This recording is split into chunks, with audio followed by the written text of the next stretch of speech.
gurita. Ini nggak apa-apa, guritanya nggak gigit.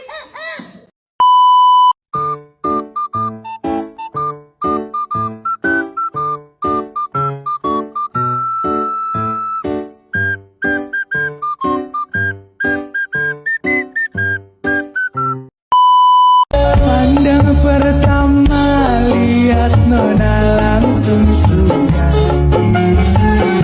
Nona salting stage abis buang muka.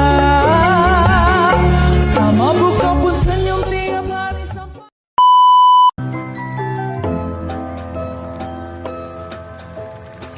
I'm still learning about life. My woman brought children for me, so I can sing them all my songs and I can tell them stories. Most of my boys are with me, some are still out seeking glory, and some I had to leave behind. My brother, I'm still sorry. Baiklah, Assalamualaikum warahmatullahi wabarakatuh.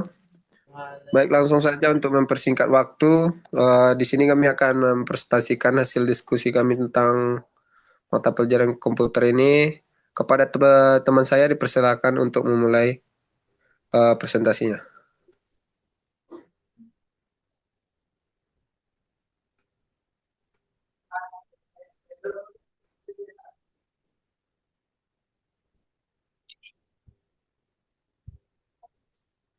Baik, dipersilakan teman-teman.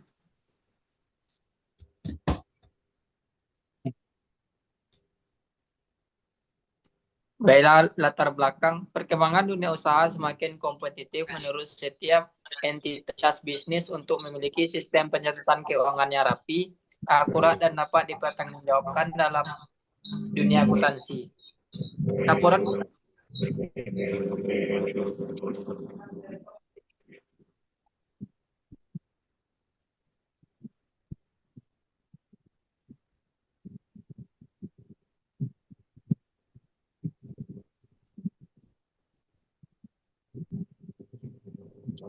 apa loh? Tak selesai Iku ketua ada di maksudnya situ loh. ndak latar belakang lah curo. Ya iya. Tadi Pak Sorot. Baiklah, Assalamualaikum warahmatullahi wabarakatuh. Waalaikumsalam warahmatullahi Wabarakatuh. Baik, langsung saja untuk mempersingkat waktu kita mulai saja presentasi untuk pada malam hari ini. Kepada teman-teman dipersilakan untuk memulai mempresentasikan presentasinya. Teori akuntansi keuangan. A. Teori akuntansi normatif. Teori ini menjelaskan apa yang seharusnya dilakukan dalam praktek akuntansi. Teori ini bermanfaat idealis dan sering digunakan sebagai dasar dalam menyusun standar akuntansi. Ciri-cirinya yaitu 1. Fokus pada konsep terbaiknya. 2. Tidak berdasarkan data empiris, tapi lebih ke pendekatan logis dan etis. Yang terakhir adalah cocok untuk pengembangan standar dari prinsip akuntansi. Yang kedua adalah teori akuntansi positif. Teori ini menjelaskan apa yang sebenarnya terjadi dalam praktek akuntansi dunia nyata, tanpa menilai apakah praktek tersebut benar atau salah. Ciri-cirinya 1. Berdasarkan data empiris dan observasi. Yang kedua adalah bertujuan untuk memprediksi dan menjelaskan perilaku manajemen dan menyusun laporan keuangan. Yang ketiga adalah teori pengambilan keputusan. Teori ini menyatakan bahwa laporan keuangan harus disusun sedemikian rupa agar berguna untuk pengambilan keputusan ekonomi oleh pengguna laporan, seperti investor, kreditor, dan manajer. Yang keempat adalah teori stewardship. Teori ini melihat laporan keuangan sebagai sarana untuk menilai kinerja manajemen dalam mengelola sumber daya yang dipercayakan oleh pemilik atau pemangku kepentingan. Yang kelima adalah teori etika akuntansi. Teori ini menekankan pentingnya nilai moral dan etika profesional dalam menyusun laporan keuangan, termasuk kejujuran, integritas, dan tanggung jawab sosial. Selanjutnya yaitu teori nilai historis. Teori ini merupakan dasar pencatatan tradisional di mana aset dan kewajiban dicatat berdasarkan harga perolehan awal. Selanjutnya yaitu teori nilai wajar. Aset dan kewajiban diukur berdasarkan nilai pasar pada saat ini, bukan harga beli awal. Selanjutnya yaitu teori entitas ekonomi, menekankan bahwa perusahaan adalah entitas yang terpisah dari pemiliknya. Yang terakhir adalah teori kesinambungan, mengasumsikan bahwa perusahaan akan tetap beroperasi di masa depan kecuali ada bukti sebaliknya. Definisi dan konsep neraca laba rugi arus kas. Definisi neraca adalah laporan keuangan yang menggambarkan posisi keuangan suatu entitas pada suatu waktu tertentu.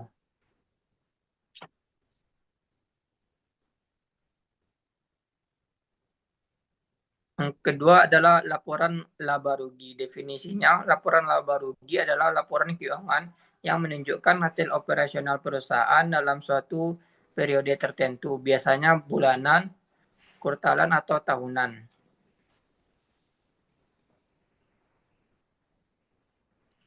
Selanjutnya yaitu laporan arus kas. Definisinya, laporan arus kas menyajikan informasi tentang arus masuk, inflow, atau arus keluar, outflow.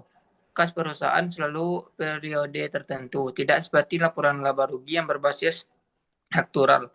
Laporan arus kas hanya mencatat transaksi yang benar-benar memengaruhi kas. Awal nih. Yang selanjutnya rasio dan metode analisis keuangan. Yang pertama metode analisis keuangan yang ada berapa, yaitu yang pertama analisis vertikal, yang kedua analisis horizontal, yang ketiga analisis tren, yang keempat analisis rasio keuangan, dan yang terakhir rasio keuangan. Rasio keuangan yang pertama yaitu rasio likuiditas, yaitu mengukur kemampuan perusahaan untuk membuat kewajiban jangka pendek seperti current ratio, quick ratio, rasio solvabilitas, rasio profitabilitas, dan rasio aktivitas. Nah, selanjutnya kepada Mayu.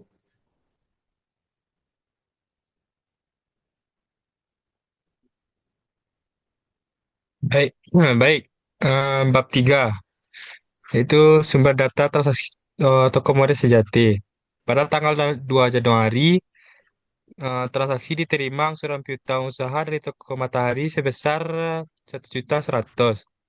Selanjutnya pada tanggal 3 Januari diterima pesanan dari toko Ligna Sentosa dan langsung dikirim, yaitu satu unit kursi tamu, 3 unit meja belajar, dan 4 unit lemari pakaian.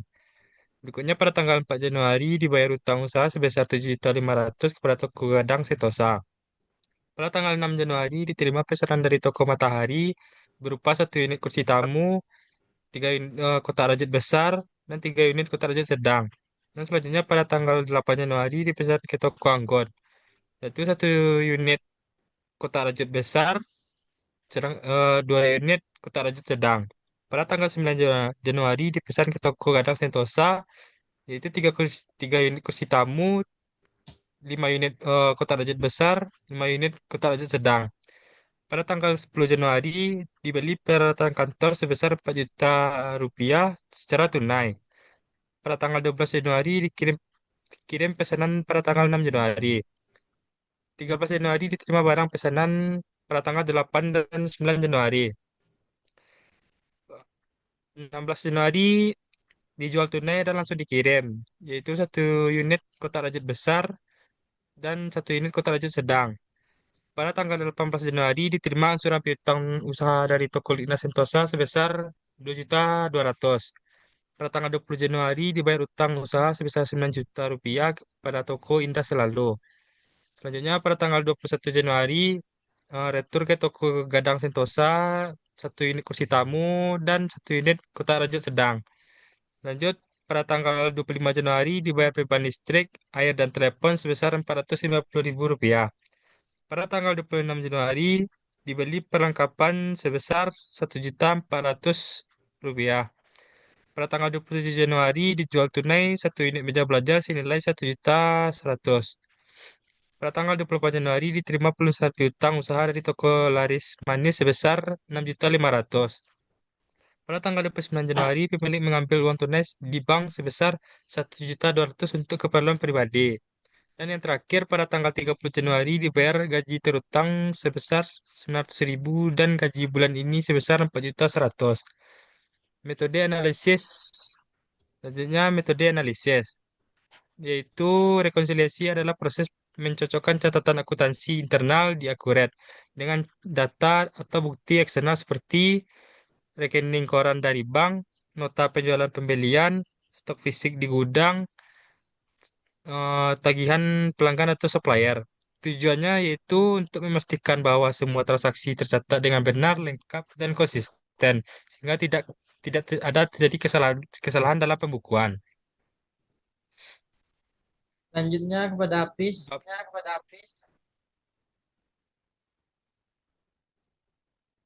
Baik, saya akan lanjutkan yaitu analisis data. Kami sudah mencari data, bisa teman-teman lihat dari gambar yang ada di atas. Selanjutnya yang A yaitu karet rasio dan quick rasio. Yang pertama karet rasio atau rasio lancar.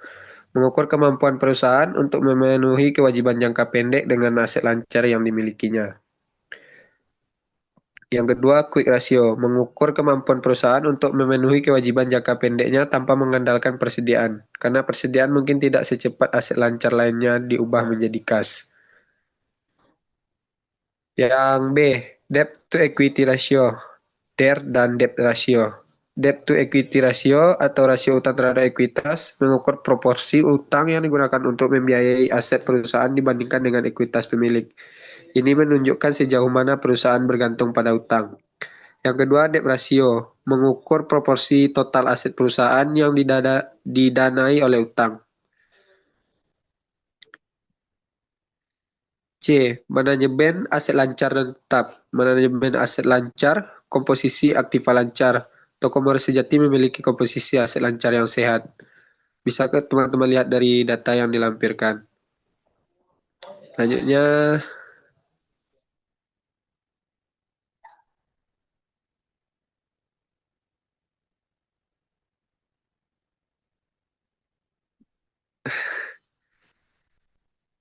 oke, dilanjutkan yaitu gross profit margin dan net profit margin. Yang pertama gross profit margin atau margin laba kotor. Mengukur persentase setiap penjualan yang tersisa setelah dikurangi harga pokok penjualan atau HPP. Ini menunjukkan efisiensi perusahaan dalam mengelola biaya langsung terkait produksi atau pembelian barang. Yang kedua, net profit margin.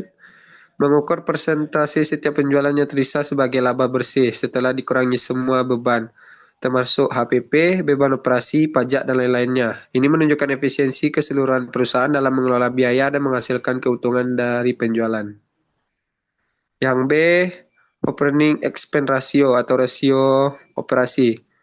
Mengukur efisiensi perusahaan dalam mengendalikan beban operasinya relatif terhadap pendapatan. Semakin rendah rasio ini, semakin efisien perusahaan dalam mengelola beban operasinya. Yang C, inventory turnover atau perputaran persediaan. Mengukur seberapa cepat persediaan barang dagang terjual dalam suatu periode. Rasio lebih tinggi umumnya menunjukkan manajemen persediaan yang efisien, sedangkan rasio yang terlalu rendah bisa mengindikasikan persediaan yang usang atau penjualan yang lambat. Baik, selanjutnya akan dibacakan oleh Yohan.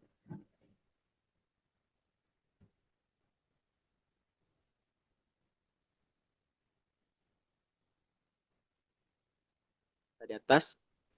Lalu arus kas dari operasi atau cash flow from operating activities. Arus kas dari operasi menunjukkan jumlah kas yang dihasilkan atau digunakan oleh kegiatan operasional dalam perusahaan. Dalam metode tidak langsung ini dimulai dari laba bersih dan disesuaikan dengan pos-pos non-kas serta perubahan dalam akun aset dan kewajiban lancar. Lalu arus kas investasi atau cash flow from investing activities. Arus kas investasi mencerminkan pengeluaran kas untuk perolehan aset jangka panjang atau aset tetap. atau penerimaan kas dari penjualan aset jangka panjang. Total dari investasi sama dengan 4 juta rupiah. Lalu selanjutnya rekonsiliasi laba bersih ke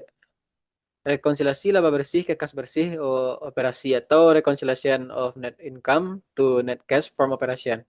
Bagian ini menjelaskan bagian laba bersih atau berdasarkan akural disesuaikan untuk sampai pada kas bersih yang dihasilkan dari aktivitas operasi. Laba bersihnya itu 5.610.384,62 rupiah.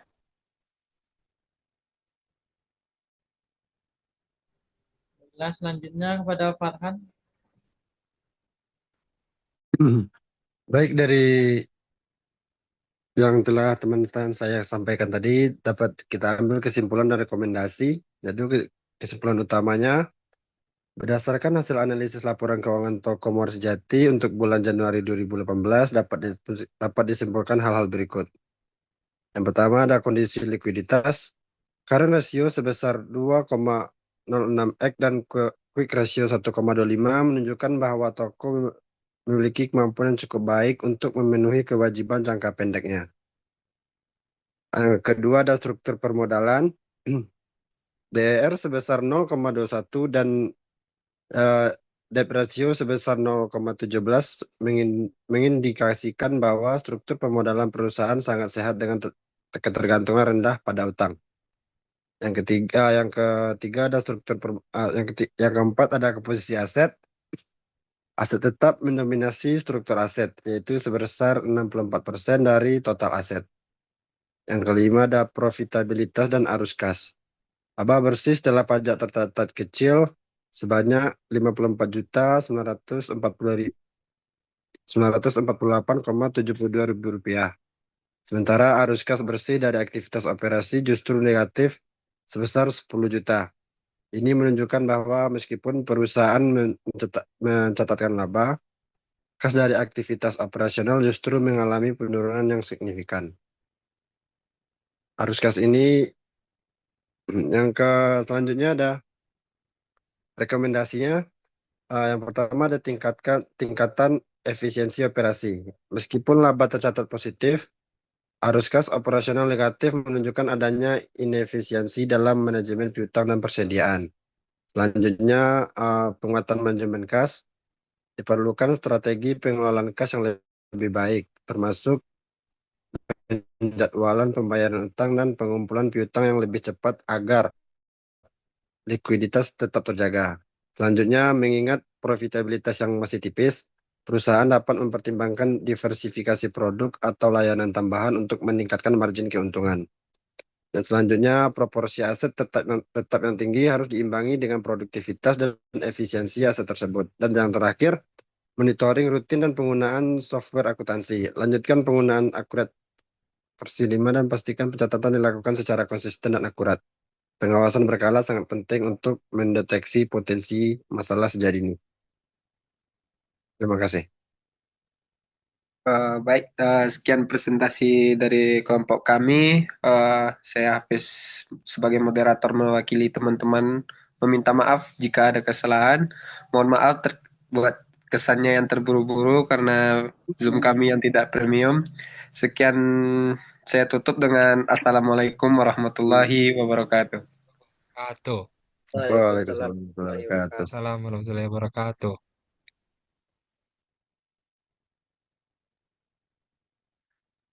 Là đầu đến Ngày vô nhà thương, ngày vô nhà thương, ngày vô nhà anh biết thương.